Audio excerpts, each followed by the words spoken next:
সময়ের সংক্ষিপ্ত ইতিহাস, A Brief History of Time। লেখক স্টিফেন হকিং। প্রকাশকাল 1988।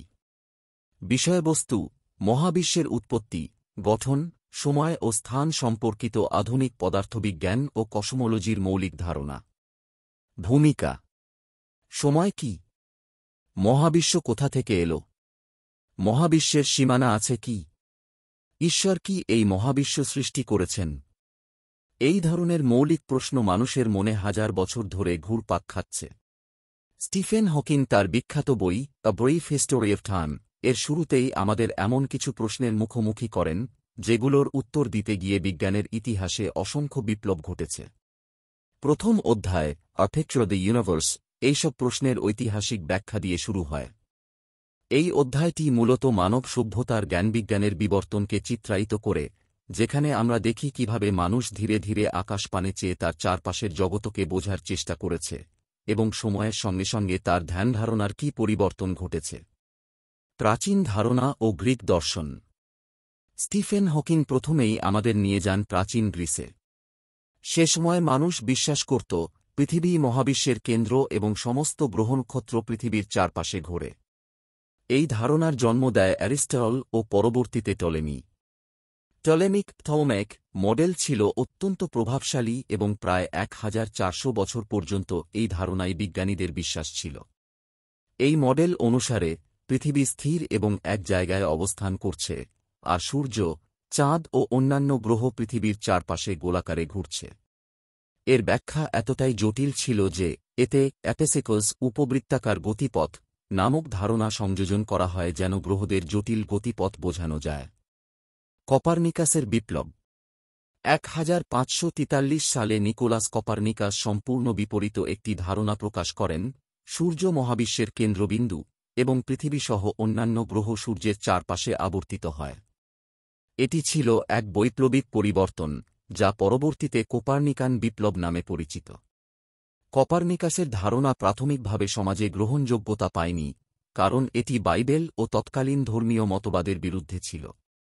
কিন্তু বিজ্ঞানের পথে এটি এক নতুন দিগন্ত উন্মোচন করে দেয়।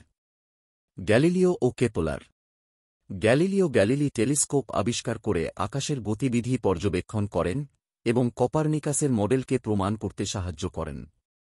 তিনি দেখান, বৃহস্পতির উপগ্রহগুলো পৃথিবী নয়, বরং বৃহস্পতিকে কেন্দ্র করে আবর্তিত হয়, যা স্পষ্ট প্রমাণ দেয় যে পৃথিবী সবকিছুর কেন্দ্র নয়। অপরদিকে জোহানেস কেপলার গ্রহদের গতিপথকে উপবৃত্তাকার এলিপ্টিক্যাল হিসেবে বর্ণনা করেন, যা টলেমিক মডেলের চেয়ে অনেক বেশি বাস্তবসম্মত। নিউটনের আইন ও মহাবিশ্বের মেকানিক্স। 17 শতকে আইজ্যাক নিউটন তার গতি ও মহাকর্ষ সম্পর্কিত নিয়ম দিয়ে বিজ্ঞানের ভিত্তিকে এক নতুন কাঠামোতে দাঁড় করান। তার সূত্র অনুযায়ী প্রতিটি বস্তু অন্য বস্তুর উপর মাধ্যাকর্ষণ বল প্রয়োগ করে এবং এই বলের কারণে গ্রহরা সূর্যের চারপাশে আবর্তিত হয়। নিউটনের প্রিন্সিপিয়া ম্যাথমেটিকা বইতে তিনি এমন এক নির্ভুল সিস্টেমের ভিত্তি স্থাপন করেন, যেখানে সময় ও স্থান ছিল সম্পূর্ণ অবিচল ও ধ্রুব।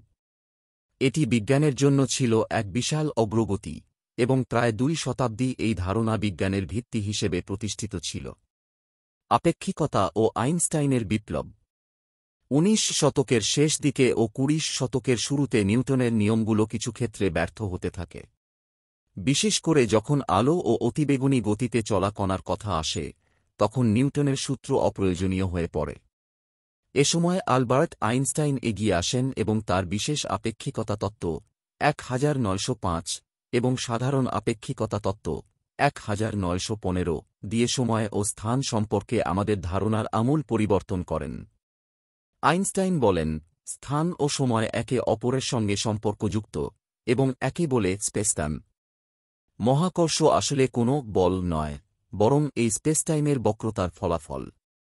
এই তত্ত্ব অনুসারে সময় নির্ভর করে পর্যবেক্ষকের গতি ও অবস্থানের উপর, যার মানে সময় এক পর্যবেক্ষকের জন্য ধীর হলেও অন্যের জন্য তা দ্রুত হতে পারে, একে বলে টাইম ডিলেশন। ব্রহ্মাণ্ডের প্রসারণ। 1920 এর দশকে এডুইন হাবল তার পর্যবেক্ষণে দেখান যে সব গ্যালাক্সি একে অপর থেকে সরে যাচ্ছে। এর মানে মহাবিশ্ব স্থির নয় বরং প্রসারিত হচ্ছে। এই আবিষ্কার বিগ ব্যাং তত্ত্বের ভিত্তি স্থাপন করে।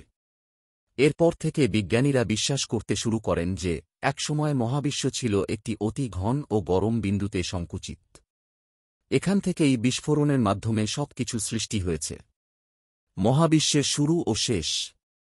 এই অধ্যায়ের একটি গুরুত্বপূর্ণ দিক হল হকিংয়ের প্রশ্ন করা, মহাবিশ্বের শুরু কি ছিল? যদি থাকে, তবে তার আগে কি ছিল? তিনি বলেন, যদি মহাবিশ্বের শুরু থাকে তবে এটি বোঝায় সময়েরও একটা সূচনা আছে। আর সময়ের শুরু থাকলে তখন প্রচলিত পদার্থবিজ্ঞানের নিয়ম দিয়ে সবকিছু বোঝা সম্ভব নয়। এখানে আসতে হবে কোয়ান্টাম তত্ত্ব ও আপেক্ষিকতার সম্মিলিত ব্যাখ্যায়। ঈশ্বরের স্থান। এই অধ্যায়ের শেষ দিকে হকিং প্রশ্ন তোলেন, যদি মহাবিশ্বের সূচনা থাকে, তবে কি কোনো সৃষ্টিকর্তা তার জন্য দায়ী?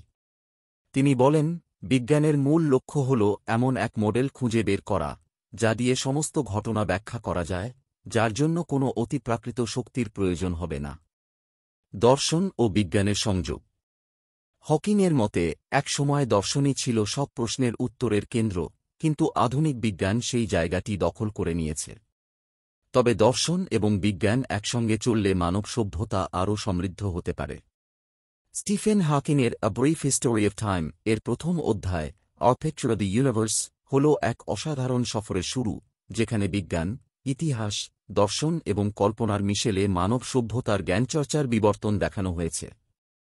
এই অধ্যায়টি পাঠককে শুধু মহাবিশ্বের গঠন বা সময়স্থানের ধারণাই দেয় না, বরং পাঠককে ভাবায়, আমরা কে, কোথা থেকে এসেছি এবং কোথায় যাচ্ছি।